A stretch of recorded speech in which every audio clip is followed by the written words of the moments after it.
Sin más preámbulo, le doy la palabra a Lorenzo Córdoba Vianello, presidente del Instituto Nacional Electoral. Gracias por acompañarnos, presidente. Un gusto tenerte aquí. Muchísimas gracias, diputado Gutiérrez. De nueva cuenta, mil gracias por la invitación a este foro de Parlamento, este ejercicio de Parlamento abierto. Saludo a todos, buenos días.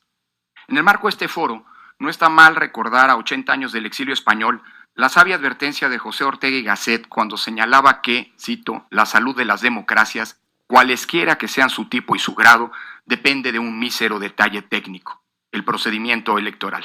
Todo lo demás es secundario. Sin el apoyo de un auténtico sufragio, las instituciones democráticas están en el aire. Fin de la cita. Partamos de una premisa que, por evidente, a veces parece que se ignora. El sistema electoral mexicano funciona y funciona bastante bien. Si no fuera así, no habría sido posible la tercera alternancia en la presidencia, ni el inédito grado de cambios de ganador que el país ha experimentado en los últimos 5 años, precisamente desde que ha venido operando el Sistema Nacional de Elecciones derivado de la reforma de 2014. Y no es que la alternancia defina la democracia. Todos sabemos que la democracia implica la existencia de condiciones reales que posibiliten que cualquier partido pueda ganar o perder.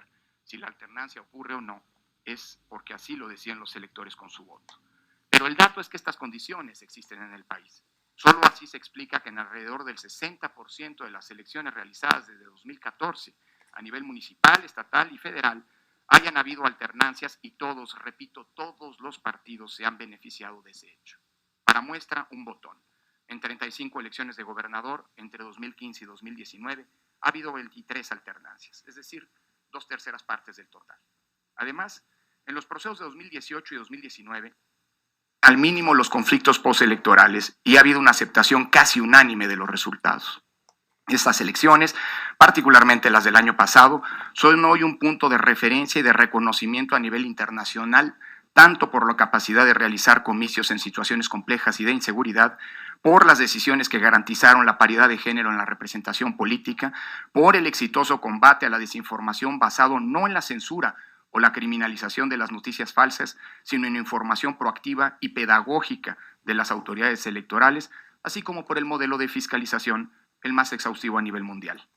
No se trata de ser autocomplacientes o de carecer de autocrítica, pero hoy la mejora del sistema electoral, siempre posible y sin duda deseable, representa el menor de los problemas que enfrenta el país.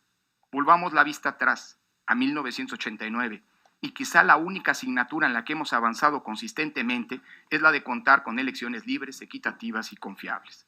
No ocurre lo mismo con los problemas de desigualdad, pobreza, inseguridad, corrupción, impunidad, entre otros ominosos pendientes. En ese contexto, hoy se discute una posible reforma electoral a partir de un paradigma, la austeridad.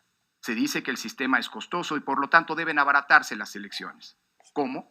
Entre otras cosas, según las iniciativas que están sobre la mesa, desapareciendo a los OPLE, fusionando áreas del INE, reduciendo o incluso desapareciendo el Consejo General del INE, recortando a la mitad las prerrogativas de los partidos políticos y disminuyendo el tamaño de las cámaras del Congreso a través de la eliminación o disminución de la representación proporcional. Propuestas que vale la pena analizar a fondo, tanto por sus efectos como por su viabilidad y por los ahorros que realmente podrían generar. No todo lo que se plantea, hay que decirlo, reduciría costos, al menos no en la dimensión sugerida. Pero sí, en cambio, todo lo que se propone conlleva alteraciones que podrían, si se hacen mal, poner contra las cuerdas a nuestro sistema democrático. Y me refiero a 3 aspectos en concreto: la autonomía de las autoridades electorales, la operatividad del propio sistema electoral y el pluralismo político al que hemos avanzado tras décadas de lucha democrática, principalmente desde la izquierda, hoy en el gobierno. Si se aprobara, por ejemplo, la iniciativa que plantea desaparecer los OPLE y sustituirlos por consejos locales del INE nombrados desde la Cámara de Diputados, no solo se generarían problemas operativos, sino que habría una vulneración directa a la autonomía del sistema electoral a partir de una cooptación política de las autoridades electorales. En términos exclusivamente económicos, pueden desaparecer los OPLES, pero eso implica que, si se quiere que el INE lo organice todo, debe transformarse o refundarse, ampliando sus estructuras en los estados, incrementando sus capacidades operativas y, por lo tanto, necesitando más recursos. Tal como hoy está diseñado el INE, no puede organizar simultáneamente, lo digo con todas las letras, así como estamos, no puede el INE organizar simultáneamente las 32 elecciones locales y además las federales, como ocurrirá, por cierto, por primera vez en 2021. Si el INE pudo organizar las elecciones de Colima y de Puebla, fue por su carácter extraordinario y porque toda su estructura se volcó a hacer esos comicios sin la concurrencia de las elecciones federales. Por otro lado, pensar que las juntas y consejos locales y distritales del INE pueden hacerse cargo enteramente de las elecciones federales, estatales y municipales no toma en cuenta el pequeño detalle de la geografía electoral que hoy está vigente de 300 distritos federales que no corresponden territorialmente con los 576 consejos distritales locales ni con los 1.903 consejos municipales. Por lo que hace la propuesta de desaparecer o reducir la representación proporcional, digamos que es políticamente indeseable e históricamente contradictoria.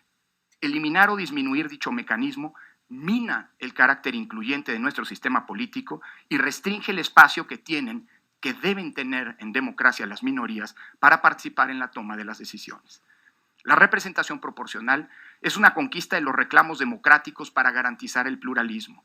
No hay que olvidar que hay que ser demócratas cuando se es oposición, pero más aún cuando se es gobierno. Más bien debería pensarse en cómo se incrementa la cuota proporcional o de plano avanzar hacia el ideal democrático de la plena proporcionalidad. Si lo que se quiere es reducir costos, propongo finalmente un par de medidas, muchas más puede haber, que pueden tener el mismo beneficio sin afectar a la democracia.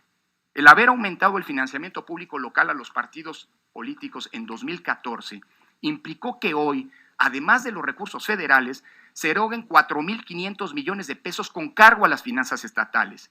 Si se modificara la Ley General de Partidos Políticos y se dispusiera que se multiplicara el padrón en cada estado por el 30% y no por el 65% como hoy ocurre de una UMA, se estarían reduciendo en el plano local 2.500, casi 2.500 millones de pesos al año. Por otro lado, el voto en urna electrónica, como ocurre en Brasil y en la India, nos ahorraría recursos en trabajo de campo, capacitación electoral, integración de casillas, documentos y materiales electorales, PREP, que es un sistema electrónico que goza de la confianza de todos los actores, y conteos rápidos, así como en cómputos distritales y recuentos. Solo en las elecciones federales serían ahorros de alrededor de 4.500 millones de pesos, por no hablar de los múltiples ámbitos en que dichas urnas podrían ser utilizadas. Elecciones sindicales, hoy mandatadas por la ley electoral, por la ley laboral, elecciones internas de los partidos políticos, etc. En suma, solo estas dos medidas, sin generar una inmanejable concentración de atribuciones, ni dañar la autonomía de las autoridades electorales, sin minar el pluralismo y sin desandar el camino democrático, por sí solas, si lo que se busca son ahorros, tendríamos economías por casi 7.000 millones de pesos. Termino diciendo que confío que los resultados de estos foros privilegien la funcionalidad del sistema electoral, cuyos resultados han sido clave para la paz pública, la estabilidad financiera del país y el reconocimiento internacional de la democracia mexicana. Cuidemos todos la obra democrática, que es el resultado de una lucha colectiva de más de 4 décadas. Muchas gracias.